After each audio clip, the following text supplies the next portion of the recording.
पोरका केवढाच आहे तो बघा. हे साधारणतः 8 वर्षाचं पोर आहे. मेंढराकडायचं पोर. त्याचं वडील आहे इथं पाठीमागं. तेवढंच पोरगा लय बिकट परिस्थिती आहे समाजाची. गाय पण आहे त्यांनी पाळली. 50-100 मेंढे असतील बघा.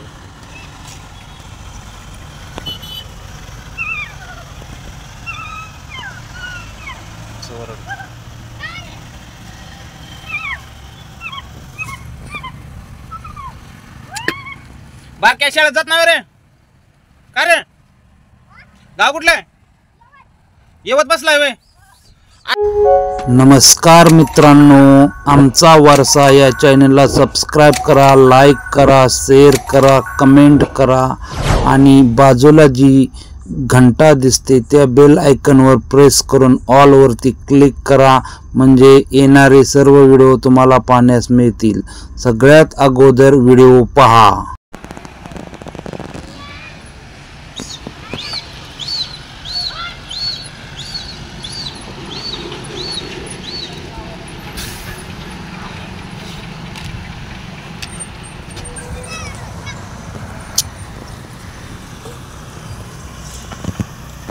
पोरका केवढाच आहे तो बघा. हे साधारणतः 8 वर्षाचं पोर आहे. मेंढराकडायचं पोर.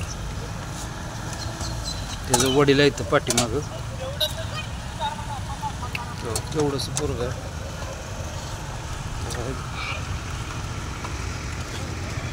लय बिकट परिस्थिती आहे समाजाची. गाय पण आहे त्यांनी पाळली. 50-100 मेंढे असतील बघा.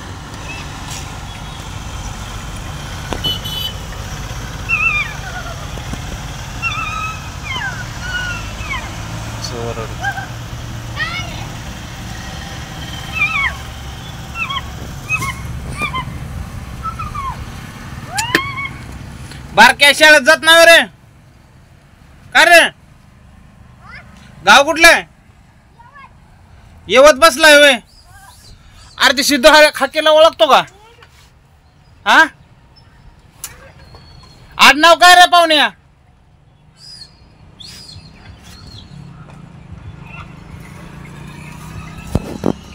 तर मित्रांनो बघा, अशी परिस्थिती आहे आपल्या धनगर समाजाची. पुणे जिल्ह्यात येवत इथं गाव जवळच आहेत ना, लांब नाही, 50 किलोमीटरवरती.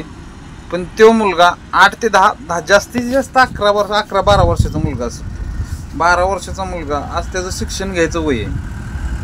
आज आपली मुलं शाळेत शिक्षण घेत असतील, पण या मेंढपाळांची मुलं ना शिक्षणाचा अभाव, उद्या त्यांना भरपूर अडचणी येत्या. हे शिकले नाहीत, ह्यांची मुलंही शिकणार नाहीत होते. अक्षर ओळख नसती समाजात. आता कुठेही गेलं तरी त्यांना लिहिता वाचता येणं गरजेचं आहे. कोणत्याही सरकारी कामासाठी लिहिता वाचता येणं, कोणी काय लिहिलं, कोण फसवतं, जमिनीचा आर्थिक व्यवहार करू शकतं, कोणी काही करू शकतं, लाख भानगडी असतं. पण मित्रांनो कसं माहिती आहे का, ह्यांना थोडंसं तरी शिक्षणाची व्यवस्था सरकारनं करायला पाहिजे.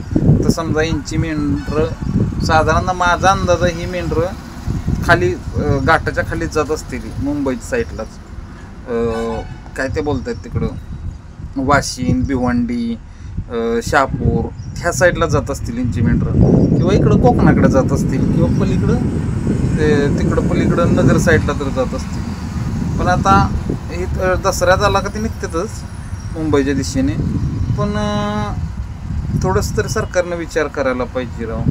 तो मेंढका एकटाच आहे आणि त्याच्या जोडीला पोरगा आहे. तो 12 ते 13 वर्षाचा मुलगा आहे. हीच जर त्यांना ST आरक्षण जर असतं तर थोडं तरी फरक पडला असतं. शिक्षणाच्या बाबतीत झालं, शिक्षणाचा आज बाहेर जर मुलं सेमीला जर शिकवायचं म्हटलं तर एवढा खर्च आहे. वर्षाला 20 ते 25 हजार रुपये खर्च येतोय त्या मुलाचा. शाळेची गाडीची फी आली, सगळे लाख भानगडे आहेत. तर मित्रांनो, ST आरक्षणासाठी सपोर्ट करा सगळ्यांनी. ST आरक्षणाला आपले नेते मंडळी गोपीचंद पडळकर झाले, बोराडे, दीपक बोराडे भाऊ झाले, परत घनश्याम हाके, परत दुसरं ते लक्ष्मणराव हाके, रुपनवर साहेब, वळखुंदे साहेब, परत IPS ते शिंदे साहेब आहेत. हे सगळेजण वकील साहेब आहेत छत्रपती संभाजीनगरचे, तेही सपोर्ट करतात आपल्याला. तर सर्वांनी त्यांच्या मागे ठामपणे उभं राहिलं पाहिजे. तर मित्रांनो, हा व्हिडिओ इथंच थांबवतो. तर सगळ्यांना धन्यवाद देतो.